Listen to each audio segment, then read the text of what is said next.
मैं हूँ नीलम कोठारी। और जिस तरह से हम देख रहे हैं हमारे देश में कोरोना इतना फैला हुआ है, लेकिन उसके बाद भी हमारे कलाकार आपके मनोरंजन के लिए, हम सबके मनोरंजन के लिए सेट पे जा रहे हैं, अपना काम कर रहे हैं, खुद को रिस्क में डाल के। तो आज हमारे बीच ऐसी ही एक सेलिब्रिटी है जिनका काम आपने पहले भी देखा होगा, उन्हें बहुत पसंद किया उनके पुराने शोज ने, और अब वो एक नया शो लेके आई हैं, ऐ मेरे हमसफर। तो नीलू जी, आपका बहुत बहुत स्वागत है। Thank you very much. Hi Neelam, same Rashi, Neelu and Neelam. Yes करें तो आपके शो में आप एक सेल्फ मेड महिला हैं, किस तरह से हस्बैंड के चले जाने के बाद आपने खुद अपनी जिम्मेदारी संभाली जी। इस तरह के किरदार जब हम देखते हैं तो एक मोटिवेशन मिलता है बाकी लोगों को भी जो इस तरह की सिचुएशन से गुजर रहे होते हैं। ये किरदार आपके लिए कितना अलग था? ये किरदार मेरे लिए इसलिए अलग था क्योंकि बिकॉज एक बिजनेस वुमन है जो सेल्फ मेड है, जिसको किसी का सहारा नहीं मिला कि रेडीमेड अगर बिजनेस है और उसने पति के मरने के बाद उस कुर्सी पे जाकर के वो बैठ गई, उसे वो कुर्सी बनानी थी और अपने एक बिजनेस को चुनना था कि मैं क्या करूं, एक महिला हूं तो महिला कहाँ तक क्या कर सकती है जो घर घर तक पहुंचे, अपने बच्चों के लिए मैं क्या मदद कर सकती हूँ, उनके कैरियर के लिए क्या कर सकती हूँ, इस परिवार को जोड़ के कैसे रख सकती हूँ, क्योंकि बिना काम के बिना पैसे के आप परिवार को जोड़ के नहीं रख सकते। आज भी हमारे राजस्थान में बहुत सारी ऐसी महिलाएं हैं, राजस्थान क्या मैं तो कहती हूँ गुजरात देख लो, एमपी देख लो, यूपी देख लो, हर जगह कहीं ना कहीं महिलाओं के साथ कुछ ना कुछ हादसे हुए हैं।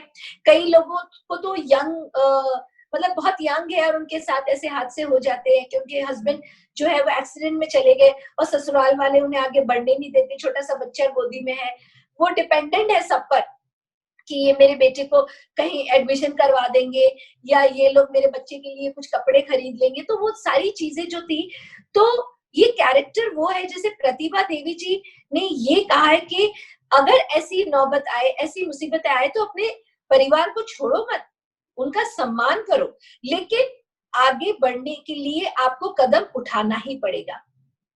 अगर आप कुछ कर सकते हो, आप इतनी जानकार हो, थोड़ी बहुत पढ़ी लिखी हो, थोड़ी बहुत जानकारी है, जैसे मैंने जानकारी ली है मसाले की कि मुझे जो घर के मसाले होते हैं उनको आप बेचते हो, उनका बिजनेस करते हो, तो हो सकता है तकदीर आपका साथ दे, आपकी मेहनत साथ दे तो आगे बढ़ सकते हो।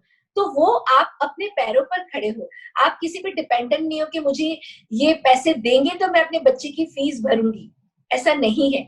आप किसी और की मदद कर सकते हो, तो दैट इज प्रतिभा देवी जी। तो ये कैरेक्टर आप मुझे बताइए, अगर किसी को ऑफर होगा कौन नहीं स्वागत करेगा, क्योंकि आप एक मैसेज दे रहे हो और वो मैसेज दे रहे हो जो हर घर में जो महिलाएं घुस करके बैठी हुई हैं कि अगर उसमें से 10% लोग भी समझेंगे, आगे बढ़ेंगे, अपनी जिंदगी को संवारेंगे, तो आई थिंक प्रतिभा देवी जी को बहुत खुशी मिलेगी कि इस कैरेक्टर को लोगों ने अपने जीवन में लाया और आगे बढ़े और कम से कम खुद तो अच्छे बने और दूसरों की भी मदद कर सके। नमिश के साथ आपने पहले भी काम किया है, तो उनके साथ अब दोबारा से स्क्रीन शेयर करना कैसा एक्सपीरियंस है? आप दोनों की रिलेशनशिप कैसी है ऑफ स्क्रीन भी? Of screen he calls me माँ, माँ माँ कम ऑन, माँ माँ एक काम कर, आप मुझे टपली मारो माँ। तो he is a very sweet boy और वो अपने कैरेक्टर वेद में इतना मतलब जस्टिफिकेशन देता है कि ही थिंक्स के she is my real mother. और हम जब सीन करते हैं दोनों मिलकर के, तो हकीकत में एक आध सीन हमने किया था जिसमें हम दोनों को ऐसा लगता है कि शायद मेरी सोच गलत थी या उसकी सोच गलत थी, दोनों आकर एक जगह मिलते, दोनों एक दूसरे को सॉरी बोलते। तो when I was doing the seen it was really कि मेरे आंसू निकल आए उसको देख करके कि he is my son, he is just like my Kjær. तो ऐसे कुछ बाउंडिंग जब हम करते हैं, ऐसे सीन करते हैं, तो आई थिंक जो लोग देखना चाहते हैं वो सारी चीजें, तो वो उन्हें अच्छा लगता है। तो जहां तक मेरी कोशिश रहती है, I want to be very natural, मेरी पूरी कोशिश रहती है, चाहे डेली सोप हो चाहे कुछ भी हो, अगर परफॉर्मेंस करना है तो दिल से करना है ताकि लोगों के दिल तक पहुंचे। और मैं फुल ट्राई करती हूँ, चाहे समय ना हो, कई बार बहुत भागम भागी होती है कि हमें सीन कंप्लीट करना है, but we try a level best कि हमारे फैंस निराश ना हो। और इस बार भी पूरी उम्मीद है they are going to enjoy. Excited हूँ मैं 7 बजे के लिए कि I just want to see the episode. जी जी जी, नीलू जी, आपको लोगों ने हमेशा एक स्ट्रॉन्ग कैरेक्टर में देखा है, चाहे वो भले ही भाबो हो। Even Yes. आप नेशनल भाबो बन गई, आप सब लोग आपको भाबो ही कहते होंगे, भले ही हो सकता है कि वो आपसे बड़े भी हो तो भी आपको भाबो।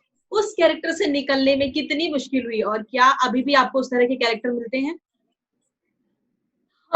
देखिए क्या है कि मैं मानती हूँ कि वो कैरेक्टर जो मैंने किया था वो एक आइकॉन है, उससे निकलना बहुत मुश्किल है। हाँ, मैं उसके पद चिन्ह पर चल सकती हूँ। और प्रतिभा देवी जी जो है वो भी एक इंडिपेंडेंट, एक स्ट्रॉन्ग वुमेन है, जिसके अंदर एक माँ का दिल भी है, एक सास भी है और एक औरत भी है, जो ये दिखाना चाहती है कि हम पर तरस मत खाइए, अगर हमारे साथ कुछ बीता है तो हम पे दया मत कीजिए, या हमें वो भीख मत दीजिए कि तुम हम पर बोझ हो, तुम्हारा पति तो रहा नहीं, तुम्हारे पति ने तो कुछ सुना नहीं, अब तुमको और तुम्हारे बेटे को, तुम्हारे बच्चों को पालना ये हमारे लिए बोझ बन गया है। तो हम वो नहीं है, हम भी आपकी मदद कर सकती हैं, हम आपको वो सम्मान दे सकती हैं और हम आपके बूढ़े वक्त में सहारा बन सकती है। तो दैट इज प्रतिभा देवी जी। तो ये कैरेक्टर करने के लिए मुझे वो नहीं, मतलब ज्यादा मेहनत नहीं, उस कैरेक्टर को सिर्फ सोचना पड़ा कि अगर ऐसी कोई महिला हो जिसके साथ ये हादसा हुआ हो, वो क्या करेगी। तो आई गॉट दैट कैरेक्टर और I am trying my level best to give more and more impact in that character. So Ae Mere Humsafar, जब आपको ऑफर हुआ था, किस तरह की सबसे पहले थॉट आपके मन में आई थी? क्या आप रेडी थी एकदम से पैंडेमिक में काम करने को, या फिर आपको था कि चलो आराम से करेंगे, कोई अभी ऐसी मुश्किल वाली बात नहीं है? नहीं, एक्चुअली मैं आपको बताऊं, जब ये कैरेक्टर ऑफर हुआ था मुझे, सबसे first was Shashi Smith production कि मैं फिर से अपने घर आ रही हूँ। ये प्रोडक्शन मेरा घर है एंड दंगल चैनल। और क्योंकि मैं बहुत लोगों की मुझसे सुनती थी कि मतलब बहुत ज्यादा पॉपुलर हो रहा है, ये बहुत लोग देख रहे हैं, तो एक एक्साइटेड थी। और उस चैनल ने भी मुझे इतना स्वागत दिया और इतना वेलकम दिया। तो हर आर्टिस्ट, देखिए, आप प्यार के भूखे हो, हर इंसान चाहता है उसका सम्मान हो। तो I got a very nice and a very warm welcome. तो और कैरेक्टर इतना अच्छा था कि मैं और कुछ सोच ही नहीं सकी। And the title A Mere Humsafar, it was so sweet कि हर इंसान यही चाहता है कि आप क्या मेरे हमसफर बनोगे। तो जिंदगी के लिए मैं ये कहना चाहूंगी, अपनी जिंदगी के लिए इस पैंडेमिक में, कि क्या जिंदगी तो मेरे हमसफर बनेगी, मेरा साथ देगी। That is a Mere Humsafar. बिल्कुल, बिल्कुल। जिस तरीके से आपका किरदार इसमें है, एक सेल्फ मेड, और आप पर्सनली भी उस तरह की रही हैं, कितना आपको यहाँ तक पहुंचने में कितना मुश्किल रहा, कितना संघर्ष रहा, अगर आप उस बारे में बताना चाहें? मैं इतना ही बताना चाहती हूँ, जो न्यू जनरेशन हैं और वो लोग इस फील्ड में जुड़ना चाहते हैं, मैं उनको यही कहना चाहूंगी कि कोई भी रास्ते आसान नहीं होते, हर रास्ते कठिन है। लेकिन कठिनाइयों से डरकर या कठिनाइयों से हार कर कभी अपने गोल तक आप नहीं पहुंच सकते। वैसे ही इस नीलू को भी कठिनाइयों का बहुत सामना करना पड़ा, संघर्ष करना पड़ा, परिवार की बहुत सारी जिम्मेदारियों से अपने दामन को छुड़ाना पड़ा, और तब जाकर के आप इस मुकाम तक पहुंचते हो।